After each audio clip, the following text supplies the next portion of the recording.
खुलुमबाय। दिनै 30 जानुवारि 2023 BN बड' निउसआव बयखौबो बरायबाय। चेनेलाव गोदानब्ला अन्नानै चेनेलखौ साबस्क्राइब खालामनानै हो। दानिया फैदो दिनैनि खौराङाव। बिसानि मोनसे गेदेर थांखि। बिसाया बर' सावथुन मुलुगनिफ्राय एरख'नानै दोननाय महरगिरिफोर मनेश सरगियारि, गेमस्रि दैमारि आरो टमि नार्जारिमोननि साजाखौ बोखांना लाफिनबाय। अदेबानि बिथांमोनहा बर' सावथुनाव खामानि मावनो थाखाय खाबु मोनफिनसिगोन होननानै बिसानिफ्राय फोसावबाय। बिटिआरआव अबर' आफादा सोमावसारनो थाखाय हुमखि होदों। बाक्सा जिल्लानि सिङाव थानाय बरमायाव अबर' सुरक्षा मन्चनि गोख्रों बिबुंथि। अबर' आफादा बिटिआरनि सिमा बारायनायनि सायाव गोख्रों हेंथा खालामदों आरो थाबैनो बिटिआरनिफ्राय अबर' गामिफोरखौ दानख'नांगौनि थाखाय गोख्रों दाबि खालामदों। लोगोसे बेनि सायाव 20 फेब्रुवारियाव दिसपुरनि लास्ट गेटआव गोख्रों सोमावसारगोन होननानै बुंथिनायजों लोगोसे 27 फेब्रुवारियाव बिटिआरआव बन्द फोसावनाय जागोन होननानै रोखा बुंथियो। मासे बोरमाखौ जिउ रैखा खालामनो थांनानै गावसो अबथिरायै जिउ गोमाबाय। उत्तर प्रदेश रायजोनि सित्तानहारा गामियाव सासे 13 बोसोर बैसोनि हौवासाया रेल लामायाव बोरमा थानायखौ बोरमाखौ रैखा खालामनो खारलांनाय समाव गावसो रेल गारिजों अबथिरायै सौलांजादों। थैनाय हौवासानि मुङा जाबाय सन्तोष कुमार चौहान। डिसिआ गावनि गोरोन्थिखौ निमाहा बिबाय। कक्राझारनि डिसि मानगोनां बर्नाली देखाया गावनि गोरोन्थि जानायखौ सिमान जानानै निमाहा बिबाय।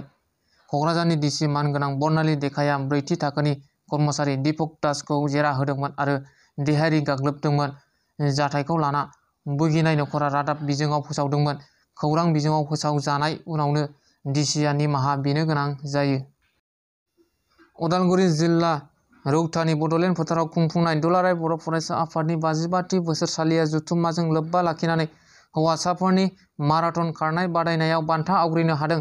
सेथि बान्था कक्राझार जिल्लानि अलंबार ब्रह्म, नैथि बान्था कक्राझार जिल्लानि दिमासा ब्रह्म, थामथि बान्था फारियै कक्राझार जिल्लानि बिरफुं नार्जारि, उदालगुरि जिल्लानि भगत सिं बर' आरो उदालगुरि जिल्लानि सन्जय बर'। दुलाराय बर' फरायसा आफादनि खुंगा 55थि बोसोरसालिया जथुम्माया सानथामनि मेहेरगोनां हाबाफारिजों उदालगुरि जिल्लानि रौतानि बडलेण्ड फोथाराव थांनाय 27 जानुवारिनिफ्राय खुंजानाय।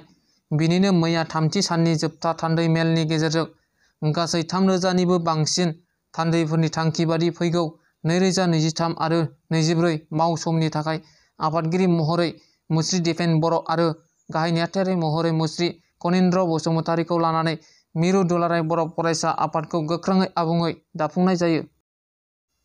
दुलाराय बर' फरायसा आफादनि खुंगा 55थि बोसोरसालिया जथुम्माखौ उदालगुरि जिल्लानि सिङाव थानाय रौतानि बडलेण्ड फोथाराव 27, 28 आरो 29 जानुवारि सानथामनि बायदिसिना मेहेरगोनां हाबाफारिजों खुंफुंनाय जायो। अदेबानि दुलाराय बर' फरायसा आफादनि मानगोनां आफादगिरि मुस्रि दिपेन बर' बिथांनि मासि लानानै दैदेननाय गेवलां मेलखौ बेखेवनानै होयो। आसामनि गिबि मन्त्रि डक्टर हिमन्त बिश्व शर्मा बिथाङा गाहाय आलासि महरै गेवलां मेलाव बाहागो लाफैयो। दुमकायाव थानाय सिध' कान्हु मुर्मु मुलुगसोलोंसालिनि मानगोनां लेङाइ ग्रेसिया प्रफेसार सनाझारिया मिज' बिथाङा गेवलां मेल बेखेव बिबुंथियाव गिबि मन्त्रि बिथाङा 2020 मायथाइनि 27 जानुवारियाव जालांनाय बिटिआर गोजोन गोरोबथायाव मख'नाय मोनफ्रोमबो दफाखौ थाबैनो मावफुंनाय जागोन होनना बुङो। लोगोसे बिथाङा बुंबावोदि बेनिनो 3.1 दफानि माखासे खामानिया मावफुंजाबाय आरो माखासेया आद्रा थानाय दफाफोरखौ थाबैनो मावफुंनाय जागोन होनना बुंथियो।